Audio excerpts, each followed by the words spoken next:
Hello അസ്സലാമലൈക്കും, welcome back to ആമൻസ് kitchen. ഇന്ന് വായിലിട്ടാൽ അലിഞ്ഞു പോകുന്ന നല്ല ടേസ്റ്റി ആയിട്ടുള്ള ഒരു പൈനാപ്പിൾ പുഡിങ്ങിൻ്റെ റെസിപ്പിയാണ്. ഞാനിവിടെ ഇപ്പോൾ ക്യാൻഡ് ആയിട്ടുള്ള പൈനാപ്പിളാണ് യൂസ് ചെയ്യണത്. നമുക്ക് വേണമെങ്കിൽ ഫ്രഷ് പൈനാപ്പിളും യൂസ് ചെയ്യാം. അപ്പോൾ അതിനകത്തുള്ള ബ്ലാക്ക് പാർട്ടൊക്കെ റിമൂവ് ചെയ്ത് ചെറിയ പീസസ് ആക്കി കട്ട് ചെയ്തിട്ട് ഉപയോഗിച്ചാൽ മതി. ക്യാൻഡ് ആയിട്ടുള്ള പൈനാപ്പിൾ ആയതുകൊണ്ട് തന്നെ ഇതിൽ പൈനാപ്പിളിൻ്റെ നല്ല ഫ്ലേവർ ആയിട്ടുള്ള ഒരു സിറപ്പ് ഉണ്ടാവും. ഇപ്പോൾ നമ്മൾ ആദ്യമായിട്ട് പൈനാപ്പിളും സിറപ്പും സെപ്പറേറ്റ് ചെയ്യണം. ഇതിനകത്തുള്ള ഈ സിറപ്പ് ഇതിൽ നിന്ന് അല്പം നമുക്ക് പുഡിങ്ങിലേക്ക് ആവശ്യമുണ്ട്. ചെറിയ പീസസ് ആക്കിയിട്ട് പൈനാപ്പിൾ കട്ട് ചെയ്തെടുക്കണം. ഇനി ഇതൊരു പാനിലേക്ക് മാറ്റി ഇതിലേക്ക് ഒരു 1/2 കപ്പ് പഞ്ചസാര കൂടി ചേർത്ത് നന്നായി വേവിച്ചെടുക്കണം.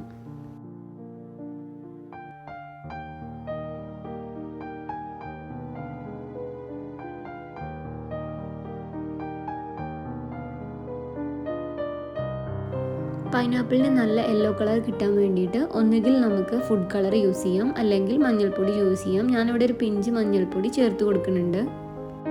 ചേർത്ത് കൊടുത്ത പഞ്ചസാരയൊക്കെ നന്നായിട്ട് മെൽറ്റായി വന്നിട്ടുണ്ട്. ഇനി ഈ പൈനാപ്പിൾ ഈ സിറപ്പിൽ കിടന്നിട്ട് നന്നായിട്ട് സോഫ്റ്റായി വരണം.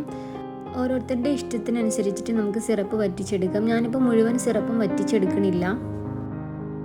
1 table spoon gelatin 3 table spoon ചെറു ചൂടുവെള്ളത്തിൽ നന്നായിട്ട് മിക്സാക്കി വെക്കണം.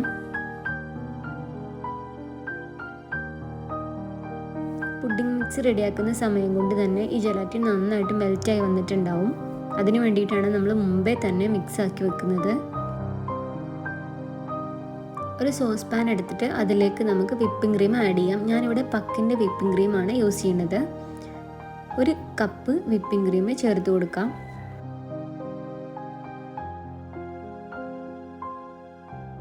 $200 ഗ്രാം കണ്ടൻസ്ഡ് മിൽക്ക് ചേർത്ത് കൊടുക്കാം. ഇത് 400 ഗ്രാമിൻ്റെ ഒരു ടിന്നാണ്. ഇതിൽ ഹാഫ് ടിന്ന് കണ്ടൻസ്ഡ് മിൽക്ക് ഞാൻ ഇതിലേക്ക് ചേർത്ത് കൊടുക്കുന്നുണ്ട്. ഇനി ഇതിലേക്ക് 1/2 കപ്പ് പാല് കൂടി ചേർത്ത് കൊടുക്കാം. പിന്നെ നമ്മൾ മാറ്റി വെച്ചിരുന്ന നമ്മുടെ പൈനാപ്പിൾ ലിക്വിഡ് ഇതിലേക്ക് ചേർത്ത് കൊടുക്കണം. 1/2 കപ്പാണ് ചേർത്ത് കൊടുക്കുന്നത്.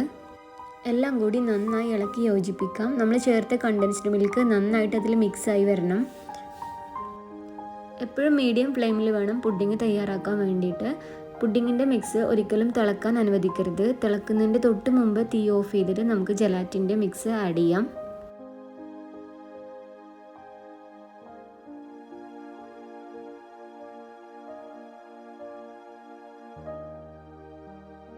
പുഡിങ് സെറ്റ് ചെയ്യാൻ വേണ്ടി ഒരു ട്രേ എടുത്ത ശേഷം അതിലേക്ക് നമ്മൾ തയ്യാറാക്കിയ പൈനാപ്പിൾ സിറപ്പോട് കൂടി ചേർത്ത് കൊടുക്കാം. 2-3 ടേബിൾ സ്പൂൺ പൈനാപ്പിൾ നമ്മൾ ലാസ്റ്റ് ഡെക്കറേഷന് വേണ്ടിയിട്ട് മാറ്റി വെച്ചിട്ടുണ്ട്. പൈനാപ്പിൾ ഒന്ന് ലെയറാക്കി വെച്ച ശേഷം ചൂടോട് കൂടി തന്നെ നമ്മുടെ ഈ പുഡിങ്ങിൻ്റെ മിക്സ് ഇതിലേക്ക് ഒഴിച്ചു കൊടുക്കണം. അല്പം ഒന്ന് ചൂട് മാറിയ ശേഷം ഇതൊന്ന് കവർ ചെയ്ത് നമുക്ക് ഫ്രിഡ്ജിലേക്ക് മാറ്റാം. ഫ്രിഡ്ജിൻ്റെ താഴെ ഒരു 6 മണിക്കൂർ സെറ്റ് ചെയ്യാൻ വേണ്ടി വെക്കണം. ഓവർനൈറ്റ് വെക്കുകയാണെങ്കിൽ അത്രയും ടേസ്റ്റ് ആയിട്ട് വരും. സെറ്റ് ആവാൻ വെച്ച പുഡിങ് ഒരു 6 മണിക്കൂറിന് ശേഷം പുറത്തെടുത്തിട്ട് നമുക്കിനി മാറ്റി വെച്ചിരുന്ന പൈനാപ്പിളും കുറച്ച് ആൽമണ്ട് സ്ലൈസസും കൂടി ഇട്ട് നന്നായിട്ടൊന്ന് ഗാർണിഷ് ചെയ്തെടുക്കാം. ഓരോരുത്തരുടെ ഇഷ്ടത്തിനനുസരിച്ചിട്ട് ഇത് കട്ട് ചെയ്തിട്ട് സെർവ് ചെയ്യാം. നമുക്ക് പാർട്ടികൾക്കും ഇഫ്താറിനും ഒക്കെ ഉണ്ടാക്കാൻ പറ്റുന്ന ഒരു അടിപൊളി പുഡിങ് റെസിപ്പിയാണ്. അപ്പോൾ എല്ലാവരും ട്രൈ ചെയ്തിട്ട് എന്നെ ഫീഡ്ബാക്ക് അറിയിക്കണേ. അതുപോലെ ആമൻസ് കിച്ചണിലെ റെസിപ്പീസൊക്കെ ഇഷ്ടപ്പെടുന്നവരെ ചാനൽ സബ്സ്ക്രൈബ് ചെയ്തിട്ട് സപ്പോർട്ട് ചെയ്യണേ.